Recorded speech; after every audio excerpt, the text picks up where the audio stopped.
네, 여러분 안녕하십니까? 뉴스투데이 제주입니다. 대형 건축물에 의무적으로 설치하도록 한 미술 작품은 제주도 미술작품심의위원회의 심사를 통과해야 하는데요. MBC가 최근 5년 동안 진행된 심의위 회의를 살펴봤더니 대부분의 작품이 통과돼 사실상 거수기나 다름없었고 심사 기준도 명확하지 않은 걸로 나타났습니다. 권혁태 기자가 보도합니다. 지난 2018년부터 5년 동안 이뤄진 제주도 미술작품 심의위원회 회의 결과 문건. MBC가 문건을 입수해 분석해보니 모두 38차례 회의를 열고 270여 작품을 심의했습니다. 5년간 부결된 작품은 단 10개, 전체의 4%에도 미치지 못해 사실상 대부분이 무사 통과입니다. 2018년에는 부결된 작품이 하나도 없었고 2019년에는 공공기관의 조각작품 위치 변경 한 건만 부결됐습니다. 2020년에는 들불 축제장에 설치될 공공시설물 한 건, 2021년에는 민간시설 조각작품 한 건이었고 지난해에는 한 호텔에 납품되는 회화작품 등 7건뿐이었습니다. 서울시와 경기도 등 다른 지자체는 부결률이 40%를 넘나들어 반발까지 제기되는 것과 비교하면 크게 대조적입니다. 이 부결률이 낮다는 건 결국 건축지 입김 또는 일부의 어떤 특정한 어떤 개인적인 인연이라든지 학연이라든지 이런 것들이 작용할 수밖에 없는 구조거든요. 그런데 회의 내용을 자세히 살펴보면 더 이해하기 어려운 점들이 눈에 띕니다. 재작년 3월 심의에서 평균 56점을 받아 재심의 결정된 한 조각작품 평가서. 그러나 한 달여 만에 다시 열린 심의에서는 평균 77점을 받아 통과했습니다. 반면 화단에서 높은 평가를 받는 한 유명 작가의 작품은 3번 심의에서 모두 재심이나 부결 결정이 내려졌습니다. 심의위원회의 심사 기준이 자의적이라거나 인맥에 영향을 받는 것 아니냐는 의혹이 나오는 이유입니다. 이러는 사이 알선 업체까지 등장해 건축주를 상대로 작품 교체를 권하는가 하면 심의 통과를 위한 진행비도 요구하고 있습니다. 제작비와 요즘처럼 자재값이 많이 올랐기 때문에 자재값과 인건비가 안 나오거든요. 금액이 너무 낮으면은 좋은 걸로 하는 것보다 하와로 하는 게 좋거든요. 회화로 하는 게? 예, 하와로 하면은 또 심의 통과가 충분히 되거든요, 그쪽에. 이에 대해 제주도 미술작품 심의위 관계자는 유명 화가의 작품은 비싼 가격 때문에 결정이 배제됐고 가능한 지역 작가들이 배제되지 않도록 심사에서 보완을 요구하다 보니 기준이 자의적이라는 지적이 나오는 것 같다고 해명했습니다. MBC 뉴스 권혁태입니다. 청년들이 참신한 아이디어로 창업한 기업인 스타트업이 최근 각광을 받으면서 정부나 지자체에서 보조금을 지원받는 경우가 많습니다. 그런데 제주의 한 스타트업 대표가 유령 회사를 만들고 가짜 직원을 내세워 수억 원대의 보조금을 챙긴 것으로 드러났습니다. 김하은 기자입니다. 친환경 포장재를 개발한다는 스타트업 사무실입니다. 이 업체 대표인 23살 최모 씨는 은행에서 담보 없이 2억 1천만 원을 대출받았고 보조금 1,200만 원도 받았습니다. 가족과 지인을 가짜 직원으로 등록한 뒤 기술보증기금에서 발급받은 보증서를 은행에 제출하고 허위 사업계획서를 제주도에 제출한 겁니다. 최 씨가 SNS 인플루언서 마케팅을 하겠다며 세운 또 다른 스타트업 사무실. 이 업체는 한국농업기술진흥원으로부터 보조금 2,100만 원을 받았습니다. 가족과 지인 명의로 유령 회사를 설립한 뒤 개발 자재를 납품받은 것처럼 허위 증빙 자료를 만들어 보조금을 타낸 겁니다. 수단이 잘못된 거는 저도 인정을 해요. 근데 문제는 그거였던 거죠. 회사에 돈이 없으니까 매출이 안 나오고 이제 연구 개발만 계속해야 되는 상황이니까 재료비로 집행을 해야 되는데 인건비로 집행을 한 게 지금 부정수급으로 된 거예요. 해당 업체는 언론의 유망 스타트업으로 소개되면서 오영훈 도지사 후보와 상장기업 만들기 업무 협약을 맺기도 했습니다. 스타트업에 지원되는 일부 보조금이 사업장에 대한 실사 없이 지원되는 점을 이용했습니다. 사업자 등록증이라든지 아니면 통장 이체 확인증이라든지 증빙 자료를 받고 있는데 그런 자료가 완전 고립되어 와가지고 검찰 수사 결과 스타트업 대표인 23살 최모 씨는 직원과 투자자들도 속여 1억 7천여만 원을 가로챈 것으로 드러났습니다. 검찰은 최 씨를 보조금 관리법 위반과 사기 혐의 등으로 구속 기소했습니다. 검찰은 지급된 보조금을 회수하는 한편 향후에도 국고 보조금을 부정 수급하는 등의 혈세 낭비 범죄에 대해 엄정 대응하겠다고 밝혔습니다. MBC 뉴스 김하은입니다. 풍력 발전 사업을 민간 주도로 전환하는 내용의 풍력 개발 계획을 놓고 논란이 이어지고 있는데요. 제주도가 의견을 듣기 위해 마련한 토론회에서 10년 전 방식으로의 회기라는 시민단체의 의견과 오히려 공공성을 강화하기 위한 조치라는 제주도의 의견이 맞섰습니다. 박주연 기자입니다. 제주시 구자읍 횡원리 99만여 제곱미터에 4.2메가와트급 풍력발전기 5대를 설치하는 보르맛 풍력발전 사업. 제주에너지공사가 마을 소유 토지를 20년간 빌려 사용하고 발전 수입을 마을에 배분하는 주민 참여형 방식으로 지난 2015년부터 추진됐습니다. 하지만 도시계획 심의를 통과하지 못해 8년째 사업자 공모조차 못하고 있습니다. 이 같은 한계를 개선하기 위해 제주도가 제시한 공공주도 2.0 풍력개발 정책. 제주도는 정책 토론회를 열어 에너지공사의 지구 지정 권한 대신 관리 기능만 부여해 민간 사업자가 입지 선정부터 사업 추진까지 빠르게 진행할 수 있게 하겠다고 설명했습니다. 핵심으로 삼았던 가치는 공공성의 강화와 개발 이익의 정의로운 분배입니다. 이 두 가지를 핵심 가치로 해서 기존에 있었던 문제점들도 개선하는 쪽으로 고민을 좀 담아가지고 저희 정책을 내놨고요. 하지만 시민단체들은 강하게 반대했습니다. 공공주도 사업에 대한 평가나 보완 없는 정책 전환은 과거로의 회기며 추자 해상풍력 사례에서 보듯 오히려 갈등이 커질 수 있다고 지적했습니다.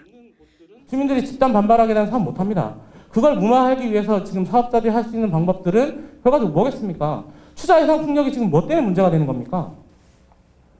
사업자가 돈을 뿌려서 문제가 되는 거 아니겠습니까? 주민 수용성 목적이 변질되고 공공성이 더 약화될 수 있다는 우려도 나왔습니다. 공공성 강화, 제주 에너지 역할 강화라는 표현들이 여러 번 등장합니다. 그런데 통상적으로 생각하는 교과서적으로 나오는 공공성의 입장에서 볼 때는 요거는 강화가 아니라 약합니다. 제주도는 공론화 과정을 거쳐 정책 방향을 다시 정립하겠다고 밝혔지만 찬반 의견차가 워낙 커 적지 않은 진통이 예상됩니다. MBC 뉴스 박주연입니다.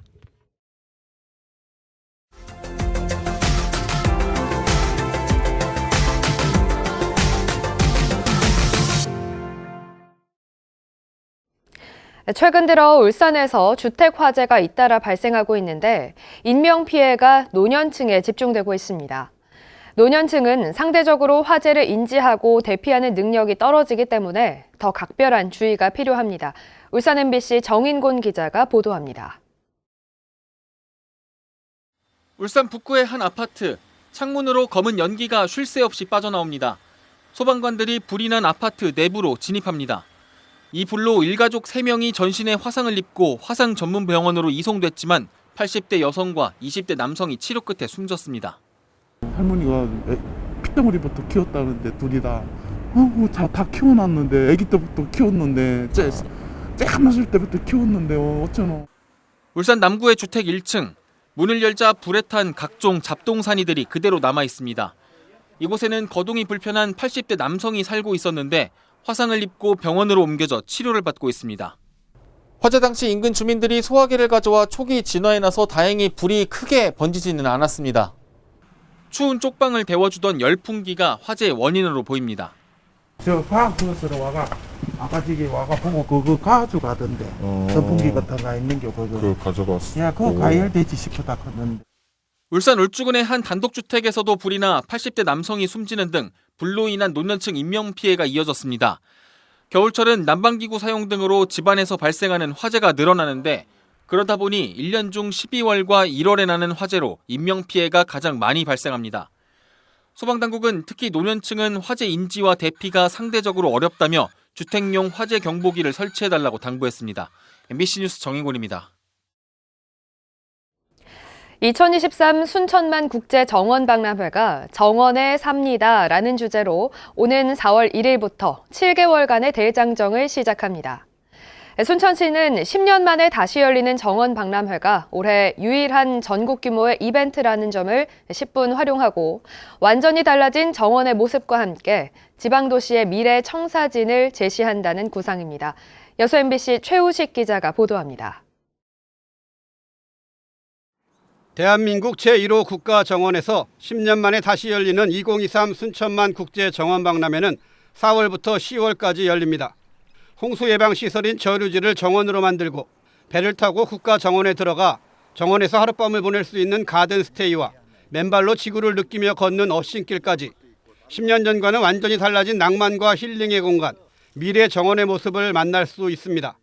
특히 아스팔트를 걷어내고 잔디를 깐 그린 아일랜드는 자연과 사람을 먼저 생각하는 이번 박람회의 랜드마크로 수도권 지자체들도 관심을 갖는 킬러 콘텐츠입니다. 우리들을 어떻게 행복하게 새로운 삶을 찾게 해주는지를 확인하시려면 순천에 꼭 한번 오셔야 됩니다. 순천만 습지에서 국가정원, 도심으로 이어지는 삶 속의 정원을 구현해낼 정원박람회장은 현재 75%의 공정률을 보이며 막바지 공사가 한창입니다. 올해 전국적으로 특별한 대형 이벤트가 없는 상황에서 순천시는 다양한 방법으로 정원박람회 알리기에 주력하고 있습니다.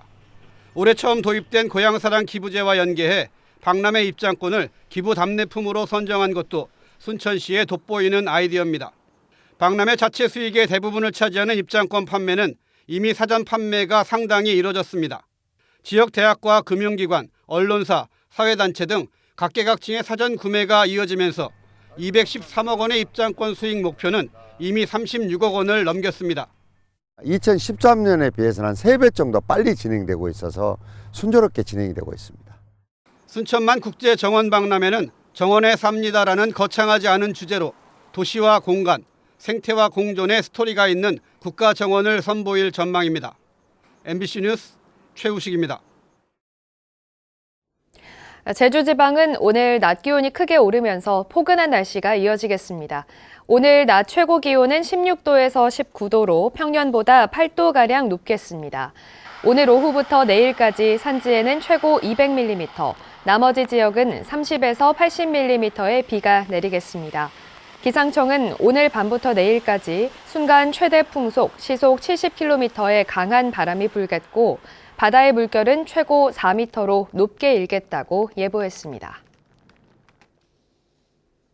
광주고등법원 제주 제1형사부는 지난해 서귀포시 성산항에 정박한 어선에 불을 질러 26억 원의 재산 피해를 낸 혐의로 기소된 57살 지모 씨의 항소심에서 징역 4년을 선고한 원심 판결을 깨고 징역 6년을 선고했습니다. 재판부는 피고인의 죄질이 좋지 않고 피해액이 26억 원에 이르는데도 아직까지 변제가 이루어지지 않은 점, 피해자들로부터 용서받지 못한 점 등을 고려했다고 밝혔습니다. 광주고등법원 제주 제1형사부는 편의점에서 함께 술을 마시던 이웃 주민을 살해한 혐의로 기소된 67살 부모 씨의 항소심에서 징역 10년을 선고한 원심 판결을 깨고 징역 15년을 선고했습니다. 재판부는 피고인이 살인 미수죄로 처벌받은 전력이 있는데도 재범을 저지른 데다 아직까지 유족의 용서도 받지 못했다고 밝혔습니다. 제주에서 올해 처음으로 일반 한우보다 2배 가까이 큰 슈퍼 한우가 나왔습니다. 제주축산농협은 지난 5일 축협 공판장에서 체중 1,120kg의 슈퍼 한우가 출하됐다고 밝혔습니다. 보통 한우의 몸무게는 650에서 700kg으로 1,000kg이 넘으면 슈퍼 한우로 불립니다. 2023학년도 제주 지역 평준화 일반고 입학 전형에서 37명이 불합격했습니다. 이는 지난해 24명보다 13명이 늘어난 건데 합격선은 개인 석차 백분율로 61.9%입니다. 학교 배정 결과는 1지망 배정 비율이 76%였고 2지망 12.7%, 3지망 5.5%입니다. 비평준화 일반고 합격자는 지난해 12월 22일에 발표됐고 추가 모집 인원은 203명입니다. 오영훈 제주도지사가 도내 지방 공공기관의 경영 혁신 계획이 제대로 성과를 내 도민들의 복리 증진으로 이어져야 한다고 밝혔습니다. 오영훈 지사는 제주도청에서 열린 지방 공공기관 경영 전략 회의에서 이같이 말하고 최근 공공기관의 방만 운영에 대한 비판이 나오고 있다며 제주도의 건전 재정 운영 기조에 동참해야 한다고 강조했습니다.